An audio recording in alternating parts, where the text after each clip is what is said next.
up, y'all? It's me, Sister Girl Tuesday, back at it again with another video. And I'm very excited to share with you that we are starting a new little section over here today. And it's called Clapback Classroom. The reason I was inspired to start this series is because I was vegetarian for a really long time, since probably for the last 15 years.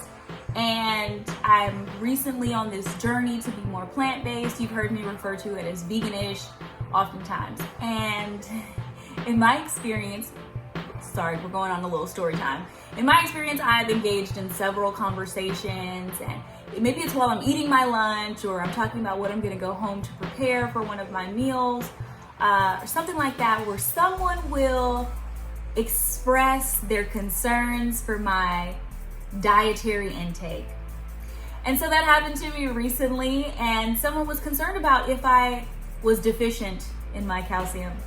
And I was like, I wish, now a lot of other things happened before that, but I wish I could have had just some nuggets to offer them, and that's how we got to the Clapback Classroom. So like I said, today we're going to be featuring calcium. And let me give my disclaimer that I am not a doctor. I am not a nutritionalist. I am not a registered dietitian. I do have some medical background, but what I did, like most of you can do, is I did some research. And you know what? I'm sure you've done your own research too. And if you actually ever facilitated your very own Clapback Classroom, let me know what you talked about. Tell me in the comment section below, because I really want to know. All right, so let's get into calcium. I have a couple notes prepared here. So when you think of calcium, you think about what you already know. You know the popular saying like, calcium builds strong bones. You get your calcium from milk or yogurt or cheese. And that's all true. However, there are some other sources of calcium that we don't discuss quite as often. And that's what we're going to talk about today. So calcium is stored in your bones, like most of you know. And it's really important for, muscle function, nerve, for vasodilation, for vascular contraction. Calcium is important. Nobody's denying that. I would like to take a moment to read from my friends over here at the National Institutes of Health, the Office of Dietary Supplements. They say serum calcium is very tightly regulated and does not fluctuate with changes in dietary intake. The body uses bone tissue as a reservoir for and source of calcium to maintain constant concentrations of calcium in the blood, muscles, and intercellular fluid. Just take a moment to let that marinate in your mind and in your spirit. Before we get into these other sources of calcium, let's talk about how much calcium you need. So this is directed at adults ages 19 through 50. And again, for my good friends at the National Institutes of Health, Office of Dietary Supplements, the recommended daily allowance for people in that group, again, ages 19 through 50, is 1,000 milligrams a day. So here's what I'm going to tell you. If you had a sliced large orange, or maybe you just peeled and you just ate it like that, and a bowl of cereal with some plant-based milk, right? So I don't know about you, but I never eat just 1 cup of cereal. No, honestly, it's about 2 cups of cereal, 2 cups of milk. So for the sake of this calculation, I used 2 cups of vanilla plain soy milk and 2 cups of Quaker oat squares. So that plus my orange brings me to, okay, so remember the daily allowance recommended, amount is 1,000. Guess how much that breakfast gets me? It's 900 milligrams. That's crazy, right? And we got that without any cholesterol. We got that probably with a few less calories as well. And so it's that simple, y'all.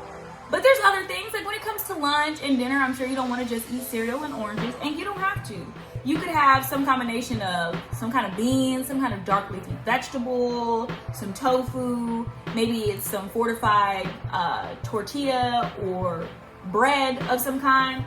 And so I thought about, okay, I know that I've made beans on my channel before, and I thought back to black eyed peas. So if you have just a cup of cooked black eyed peas, that's already over 200 milligrams. So it's somewhere between 211, 216, sources vary, milligrams of calcium.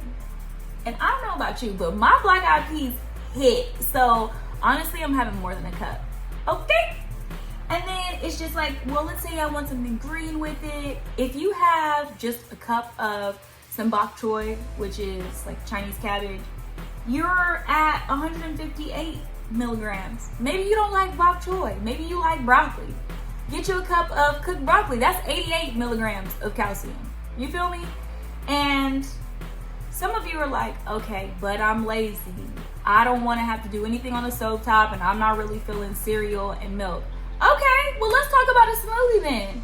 I don't have the exact numbers for you, but I can tell you about some things that got some calcium in it. So let's say you take that same plant-based milk, right? You put some of that in your blender. You take some dark leafy vegetables, you put them in there, like some kale perhaps. Kale's got calcium in it. So we got kale, we got plant-based milk. You add some almond butter. So almonds are one of the nuts that also are pretty high in calcium. Take a tablespoon or two of some almond butter. And then let's see, so we got almond butter, we got kale, we got plant-based milk. Oh, we could add some chia seeds to that. And for a little razzle dazzle, you can add some other fruits. You can add, a little sweetener instead of sugar or something like that. Bam. The next time you find yourself at a lunch table, at a potluck, at a gathering where your diet, your preferences on food come into play, and someone questions how much calcium you're getting in your everyday meal, you hit them with these facts, with these receipts, with these milligrams per serving to let them know, baby, my calcium intake over here is doing just fine. So thank you so much for tuning into this very first episode of what I like to call Clapback Classroom featuring calcium. Stay tuned, because I'm sure at some time during this program we will also talk about protein. But you already know. Before you go, don't forget to like, comment, share, and subscribe, and I'll see y'all next time.